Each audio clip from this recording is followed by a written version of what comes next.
Hello, welcome to my information security and business channel. In this channel you will find a series on applied cryptography and PKI. You are now entering this series. It exists out of 4 modules. In the first one I will cover the basics of applied cryptography. The second module will introduce you to PKI and digital certificates. In module 3 I will look at the flaws of PKI and its implementations. Finally, in the last module, we will look at advanced PKI applications and trust services, including blockchain. So we are now about to enter module 1, applied cryptography. The objectives of this training is first of all to understand the basic concepts of cryptography. Also, after this presentation you should understand how this field supports the business use cases and how important cryptography is for cybersecurity. It should help you to become a more effective IT or IT security professional. It's not in scope in this module is the mathematical background. Nor will I look at particular IT systems, protocols or tools. What is on the agenda is first a general introduction about the what, the why and the how of cryptography. We will do that by also looking at the present day use cases.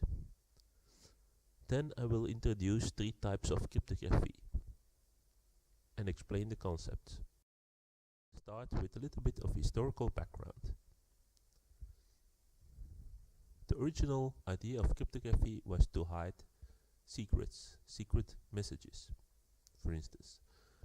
So obviously it was used quite often in a military context when sending out messages to different parts of the army, and where the purpose was that the enemy could not intercept and read those messages. Hence, the meaning of cryptography is the hidden writing of secrets, and the goal is to, or was to, convert original readable messages into so-called ciphertext. The same goal of data secrecy is still applicable today, but we call it confidentiality and personal data protection.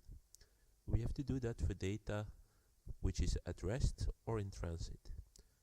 At rest, then we think about files, databases, directories, but not to forget also backups and archives and data in the cloud. Data in transit is data that's going over networks, and for that we have to build secure tunnels which are encrypted, or we have to use secure messaging. Also, the secrets used for authentication and possibly also for access control afterwards, they have to be kept secret. And this applies to passwords as well as other secret codes such as biometric codes. But there were some other goals added to those original goals. We were first concerned about the interception of secret messages. We could also think about the effect of messages that are received but are coming from another origin that we think it is. So we have a falsification of origin, and that could of course also lead to all kinds of issues. A variant of that is that the origin of the message is indeed the party that we think it is, but on the way it is intercepted and altered or modified.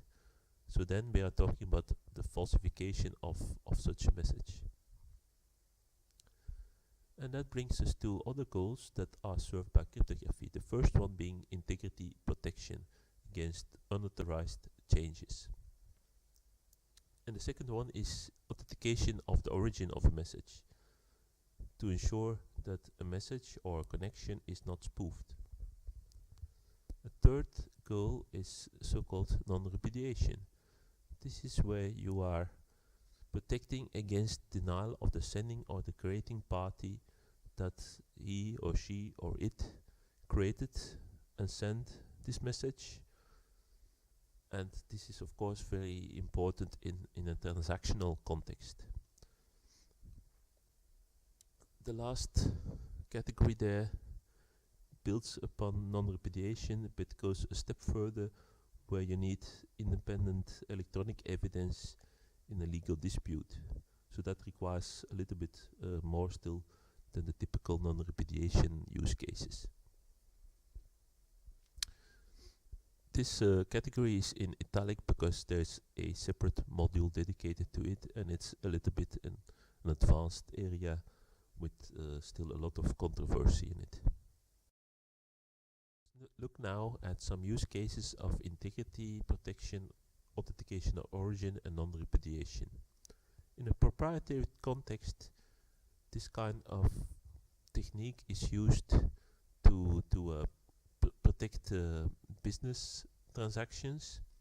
So for that, organizations are putting digital signatures on transactions in business applications, but there are also a lot of standard products, of which I give only a couple of examples, and those are in the domain of signed email, the use of signed documents, or the use of signed assertions to set up SAML federations or signal sign-on.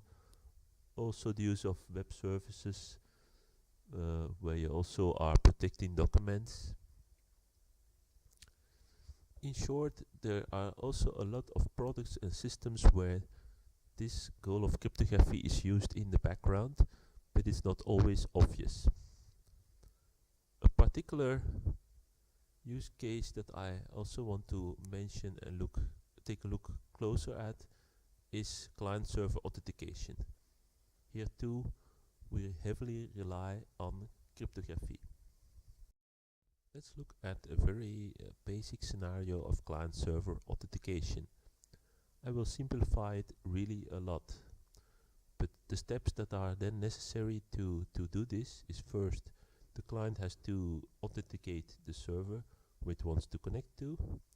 The next step is that a secure tunnel can be set up between the client and the server, and then the client can send over his or her password to authenticate to the server.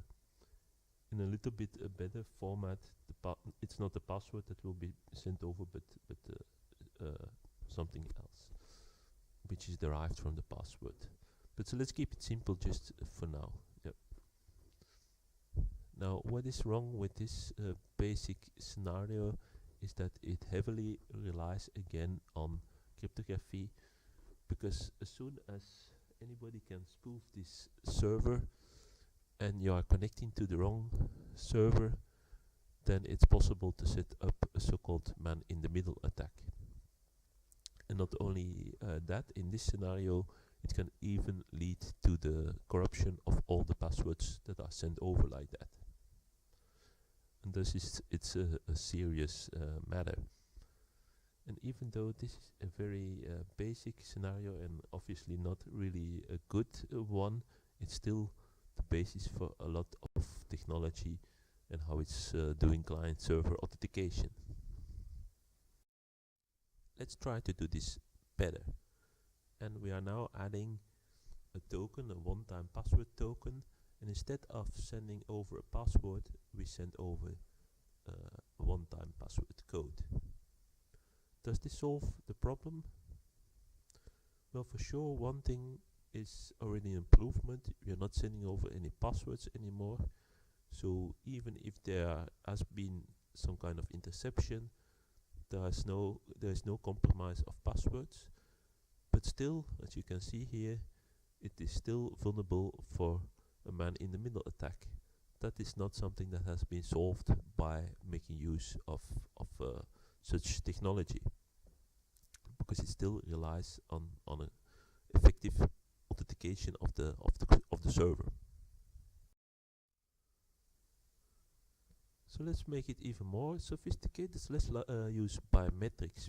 This is very popular after all. But make no mistake, biometrics is also not a solution for this issue. There is still a possibility to do man-in-the-middle attacks, and actually it can be even worse than that. Let me explain. When we use biometrics, in some way, some biometric function of ourselves is converted or has to be converted in a code, which is then used to be either sent over or reconverted and be sent over to do the actual authentication on the server side. That means that if you can spoof the authentication, the server, yeah, then you can also intercept these codes. And while with the password you can easily change your password when your password has been stolen, it is a little bit more difficult with biometrics. I, for instance, only have 10 fingers. Let's now discuss another approach than the previous approach. I will also simplify it as much as possible for your better understanding. In this scenario, again, you have to start by authenticating the server. The server will then respond with a challenge, which is a random code, and the client will reply by signing the challenge and sending it back. Signing this challenge is done with a key. The idea is that this key is only usable by the client, and based on that, the server can verify that the challenge is signed by a particular client. So that allows the server to authenticate the client. In this scenario, this key can be activated by means of a password or another type of technology, including also biometrics if you want. However, it's still vulnerable for man-in-the-middle attacks, but those attacks do not compromise passwords or biometric codes or anything like that. So that is a lot more robust. Also, if you want to do a better level of protection, you can also use this key to sign transactions. In that case, it's also not vulnerable for man-in-the-middle attacks, because the man-in-the-middle does not have this key and cannot alter the transactions.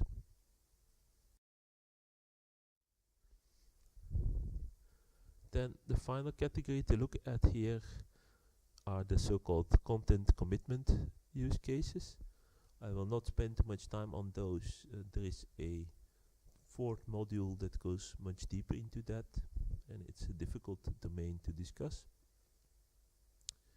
It's the goal is there to create electronic evidence that can be used in legal disputes, so it's only applicable to such evidence where it's really valuable and important to do that, and where you don't have other types of evidence where the electronic evidence is only additional.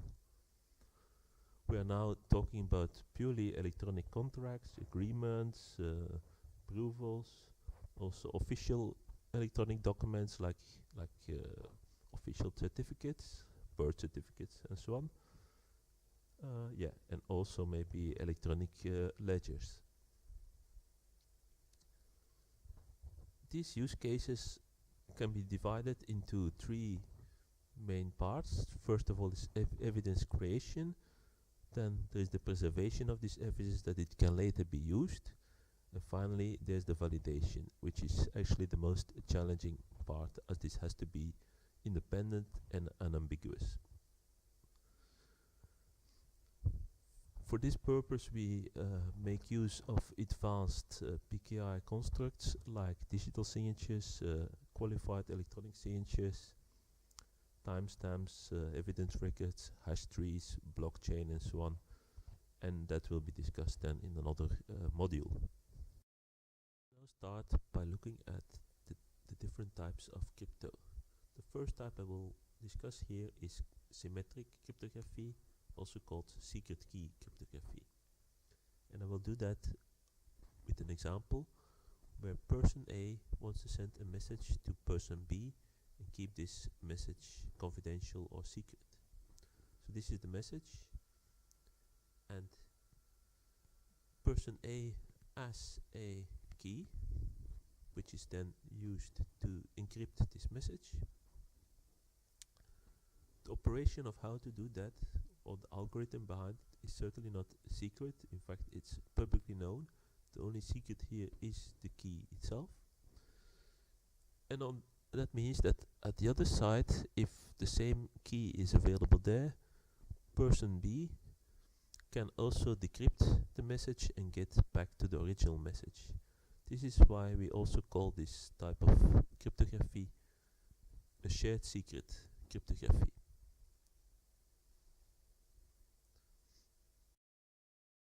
Fortunately, there's a bit of a problem with this kind of approach. When there are two parties, then it's still simple. With one key, you can still do everything that you need to do. There are three parties involved, it still stays simple. But when we go to 4, we see that it's not a linear function. So we notice that the number of keys needed is rising dramatically with the factor n square. This means that we need an awful lot of keys to be able to use such cryptography. And what's worse behind this is that we don't yet have a means to exchange those keys securely, because it's a little bit like a chicken and an egg problem right now, isn't it? Summarize. What can you do with symmetric cryptography? Well, you can use it for confidentiality protection, alright, yeah. Especially if you don't have too many parties that need to exchange keys. This is particularly the case when you are encrypting your own data. Integrity protection, that is not so good. Neither is authentication of origin, though there are ways to do it. Non-repudiation is something that's often done in B2C banks. When you do a transaction there, most of those types of authentications and signings are actually based on symmetric cryptography, and indeed it works. But in case of dispute, you really have to rely on your bank, on one of the parties involved in the transaction, which is not really the goal of strong non-repudiation. And the main cause of that is that in the case of symmetric cryptography, there's not one party, but at least two parties who have control of a certain key and could use it to encrypt data with.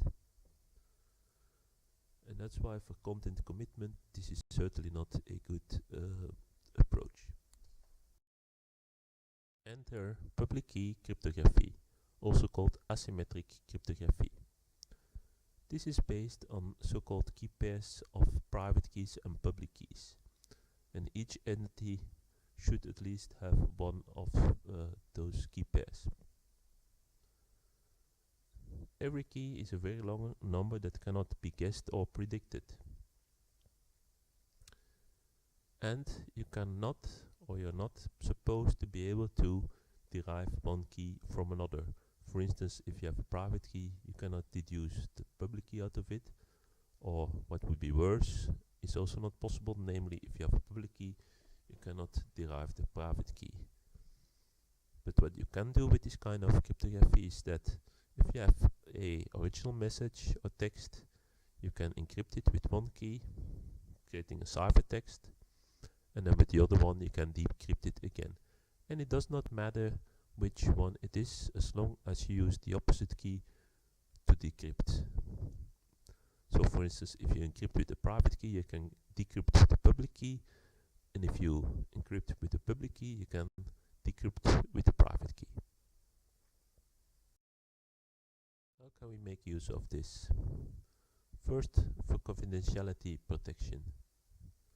When A wants to send a secret message to B, A can use B's public key to encrypt the message with, and then on the side of B, B uses her private key to decrypt again. Why can this happen? First of all, that's because B's public key is public, anybody who wants can have it and know about it, but only B has control over her private key.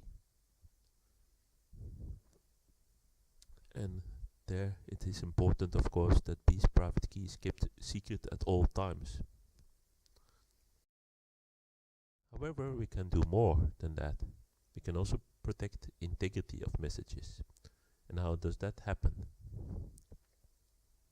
For that, the sender uses his private key to encrypt the message.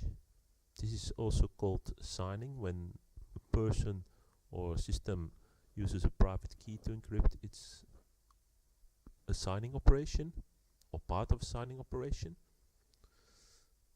And now you can say, yeah, since A's public key is public, everybody can decrypt this message, and indeed that's true. But it's not the goal here to protect confidentiality. But by decrypting with A's public key, B can then verify that it's a message that is coming from A. And this is the basis of a so-called digital signature. There's a little bit more to it, so stay tuned. I will explain a missing part in this story, but this is basically the principle behind it.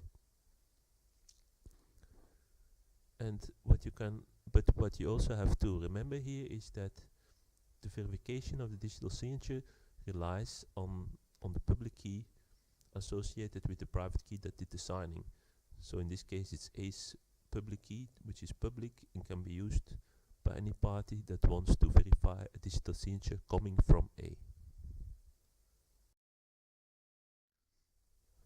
I have to next introduce another type of cryptography, namely called a secure hash function.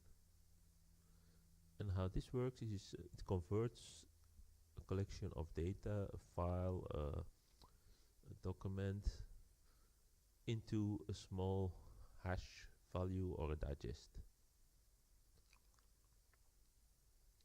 Now, for this function to be called a secure hash function, there may not be so-called collisions. This means that if you take any other file, it should not be possible to get to the same hash or digest value. If that's possible, then it's not a secure hash function anymore. So if you have a secure hash function, it means that even the smallest changes will be detected, because the hash value or the digest will change and you will notice this change. Now let's put those two parts together, and then we can come to a more advanced explanation of a digital signature. And this can be used for integrity protection, non-repudiation, and the authentication of the origin of the message. So here is our message again. We now are using a secure hash function. Again, the function itself is not a secret, it's a public known function. And this hash function will convert this message into a digest, as we can see here. And then A uses his private key to sign or to encrypt, and sends over the so-called digital signature together with the original message. So A is encrypting both the original message as the hash of it, and that's sent over to B. So B, when receiving the message with the attached digital signature, is now going to validate this signature. And B does that by first doing the same hash operation on the original message, so that results in the same digest value, of course, and uses then A's public key to decrypt and verify whether the decrypted signature matches with the original message with the hash. And this is what we call the validation of the digital signature.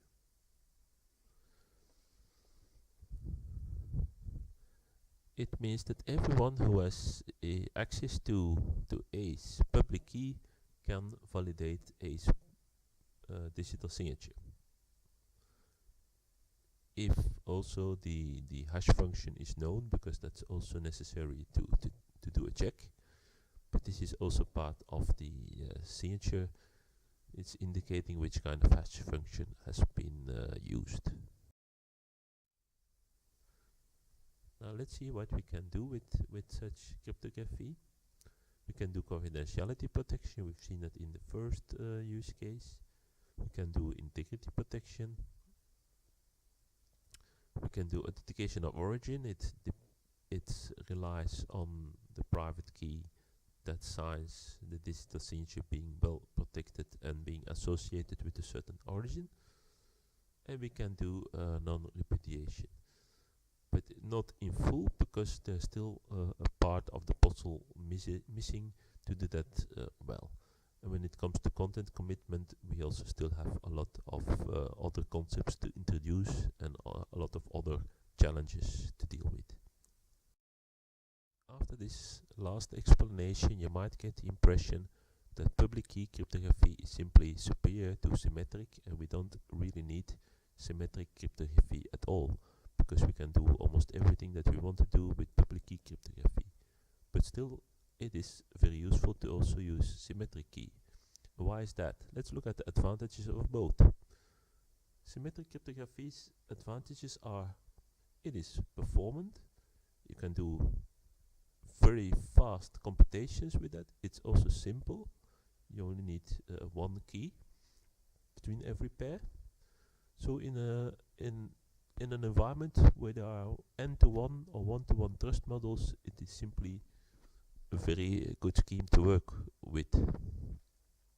On the other hand, public key cryptography in addition also supports digital signatures, which may or may not be needed.